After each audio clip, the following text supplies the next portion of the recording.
안녕하세요. 몇 년 전에 있었던 일을 사연으로 보내보려고 이렇게 사연을 씁니다. 저랑 친구인 녀석이 한 명 있는데요. 그 친구와 그 친구의 아내와 있었던 일입니다.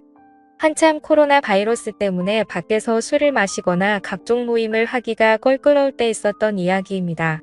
아무래도 영업시간 제한이 있어서 밖에서 술을 마시기가 어려웠잖아요. 지금은 조금 완화가 됐긴 하지만 언제 또 영업 제한이 걸릴지 모르겠네요. 아무튼 그런 영업 제한 때문에 편하게 술 마시기도 어렵고 그래서 친구네 집에서 술을 마셨습니다. 그 친구는 저와 군대 동기에다가 5년 전 전역한 이후에도 꾸준히 연락하고 지낸 매우 가까운 사이입니다. 저와 친구는 군대 전역 후에 빨리 취업을 하게 됐고 각자 여자친구가 있어서 빨리 결혼까지 하게 됐네요. 그래서 어린 나이에 집안의 도움을 많이 받아서 빨리 결혼을 할 수 있게 됐고 지금은 나름대로 행복한 가정을 꾸리고 살고 있습니다. 저와 친구가 친한 사이였기 때문에 친구의 아내도 제 아내와 무척 가까웠습니다. 우리는 서로의 집으로 가며 부부 동반 모임을 즐겼지요. 함께 여행도 많이 가고 캠핑도 몇 번 갔습니다. 그렇게 가깝게 지내다 보니 뭘 하더라도 같이 하게 되는 경향이 좀 생기더라고요. 그러던 어느 날 제가 친구 아내에게 느껴서는 안 될 감정을 느끼게 된 계기가 있습니다. 스스로 생각해도 참 한심하고 위험하다는 생각이 드는데 그때는 참으로 모든 게 혼란스러웠습니다. 문제의 발단은 한 달 전 저녁이었습니다. 우리 부부와 친구네 부부가 백화점에서 쇼핑하다가 우연히 서로를 만났고 함께 쇼핑을 하다가 저녁까지 먹게 된 겁니다. 백화점은 해운대 센텀시티에 있는 신세계 백화점이었는데 거기에 음식점이 많이 있거든요. 워낙에 백화점이 크다 보니 쇼핑하는 데에만 엄청난 시간이 걸렸고 발도 아프고 해서 따로 어디 가지 않고 백화점 안에 있는 식당가에서 함께 저녁을 먹으며 여러 대화를 이어갔습니다. 식사를 거의 다 할 때쯤 친구의 아내가 잠시 화장실에 다녀오겠다며 급히 일어서더군요. 그렇게 5분쯤 지났을 때 마침 저도 화장실이 급해 겸사겸사 일어났지요. 밥 다 먹고 운전도 해야 하는데 본격적으로 운전하기 전에 깔끔하게 화장실 다녀오는 게 좋잖아요. 그런데 화장실을 가던 중 통로 앞에 넘어져 있는 친구의 아내를 본 겁니다. 저는 화들짝 놀라서 친구의 아내에게 달려가 왜 그러냐고 물어봤는데 여기 청소를 해서 그런지 바닥이 너무 미끄러워서 넘어졌다고 하더라고요. 근데 다리가 아픈지 끙끙거리면서 제대로 일어서지를 못했습니다. 그래서 발목이 너무 아프다며 일단은 근처의 의자로 친구의 아내를 옮겼습니다. 저는 친구에게 전화해 지금 재수씨가 발목을 삐어서 편한 신발을 신어야 할 것 같다며 차에 가서 편한 슬리퍼 같은 신발 있으면 가져와 달라고 말했고 친구가 올 때까지 일단 응급처치를 해야겠다고 생각했습니다. 발목 쪽을 만져보니 통증을 너무 강하게 느끼길래 일단 신발을 벗자고 말했습니다. 그렇게 친구의 아내 신발을 벗기는데 저도 모르게 시선이 친구 아내의 발과 다리로 향하더군요. 제 아내보다 하얗고 일자로 예쁘게 뻗은 그녀의 다리는 저의 시선을 완전히 사로잡았고 그녀의 예쁜 발이 꼼지락거리는 게 너무 눈에 들어오더군요. 발도 정말 작았습니다. 그 작은 발이 너무나 귀엽더군요.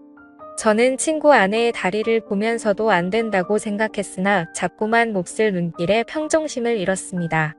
아프냐고 물어보는 걸 핑계로 저는 그녀의 발과 다리를 주물럭거렸습니다. 그렇게 발목과는 상관없는 곳을 계속 손으로 주무르다 보니 친구의 아내가 이제 좀 그만 만지면 안 되냐고 하는 겁니다.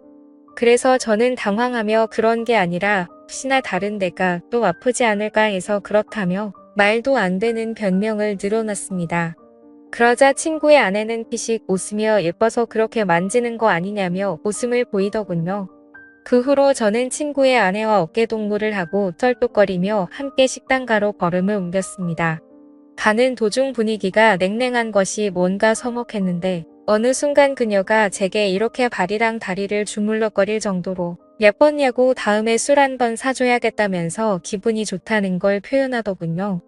그러면서 저에게 자신의 휴대폰 번호를 가르쳐준 친구의 아내 얼떨결에 저는 친구 아내의 핸드폰 번호를 땄습니다.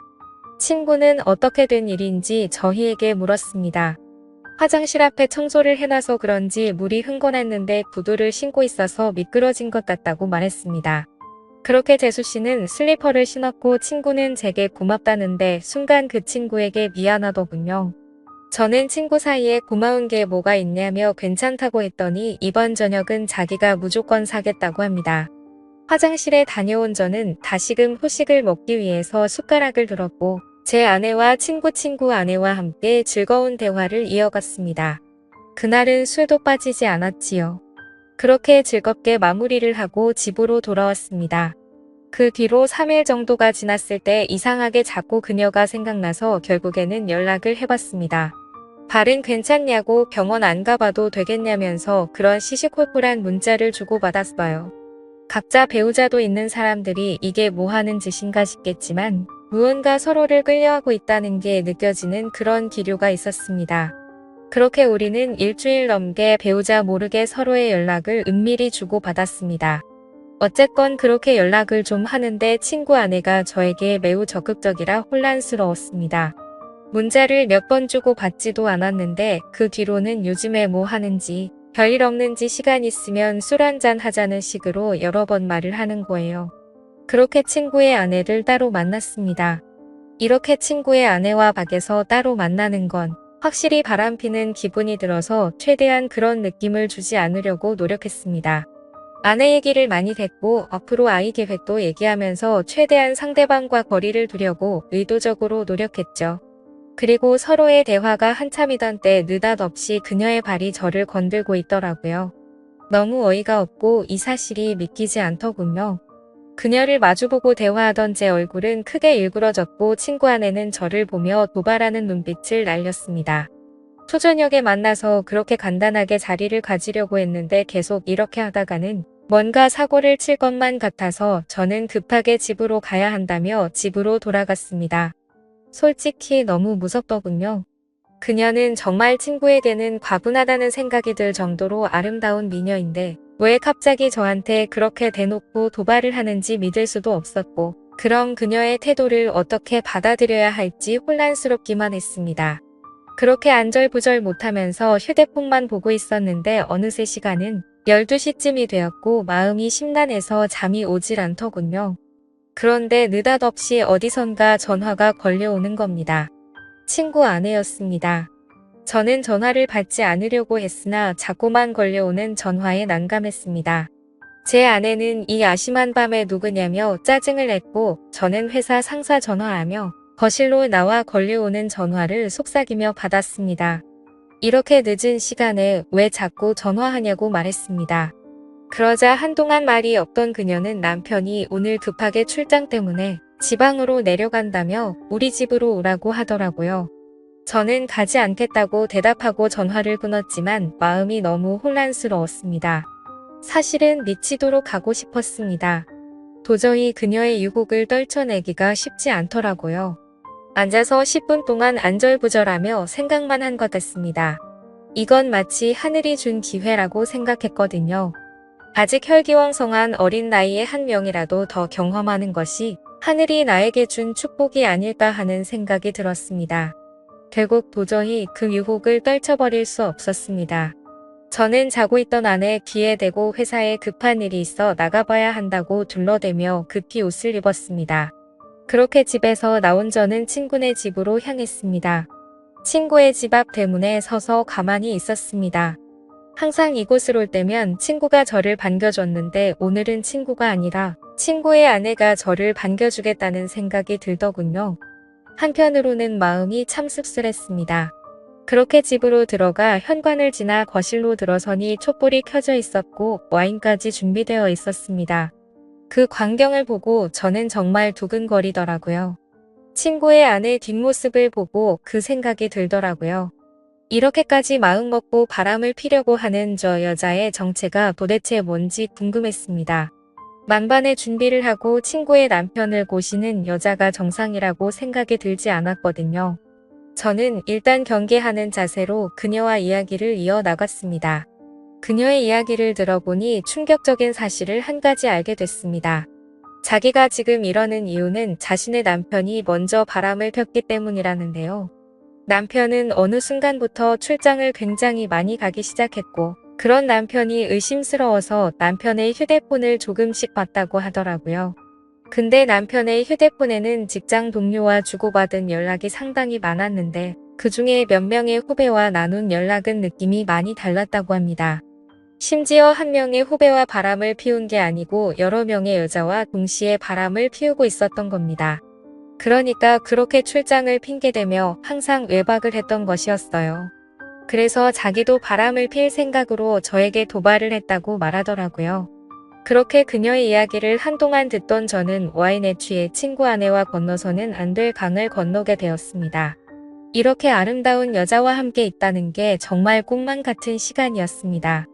정말이지 행복하더군요. 한참 시간이 지나고 배가 고프다고 했더니 친구 아내는 찬밥밖에 없다며 배달 음식을 시켜주겠다고 했으나 저는 김치가 있다면 그냥 볶아달라고만 했습니다. 음식 투정 부리지 않고 잘 먹는다면서요. 그렇게 저는 친구 아내가 만들어준 볶음밥을 먹는데 음식 솜씨도 얼굴만큼이나 정말 훌륭하더군요. 별거 아닌데도 말이죠. 그날 이후로 그렇게 몇 달이 지나고 여름 휴가를 받게 되는 날이었습니다. 제 친구 녀석은 아니나 다를까 여름 휴가를 받아놓고는 또 장기 출장을 핑계로 누군가와 제주도 여행을 갔더라고요. 그동안 저도 궁금해서 친구에게 이런저런 이야기를 들었는데 저에게 자신의 외도에 대한 이야기를 다 하더라고요. 그래서 저는 이미 친구가 뭘 하는지 확실하게 알고 있으니 마음 편하게 친구의 아내와 만남을 갖기 시작했습니다. 어쨌건 저도 출장이 있다고 제 아내를 속인 채 친구네 집으로 들어갔습니다. 아내도 간만에 친정에 다녀온다더군요. 저는 점심도 먹지 못한 채 친구네 집으로 달려왔고 그곳에서 연인처럼 데이트를 하고 그녀가 차려주는 볶음밥까지 얻어먹었습니다. 남녀 사이는 정말 복잡하고 어려운 것 같습니다. 이제는 뭐가 옳은 일인지 구분도 안 됩니다. 누가 먼저 잘못을 했고 누가 누구한테 상처를 준 것이 더 이상 아무 의미가 없다고나 할까요? 그냥 저는 지금 이 순간을 최선을 다해 즐기려고 마음 먹고 있습니다. 지금까지 제 사연을 들어주셔서 감사드립니다.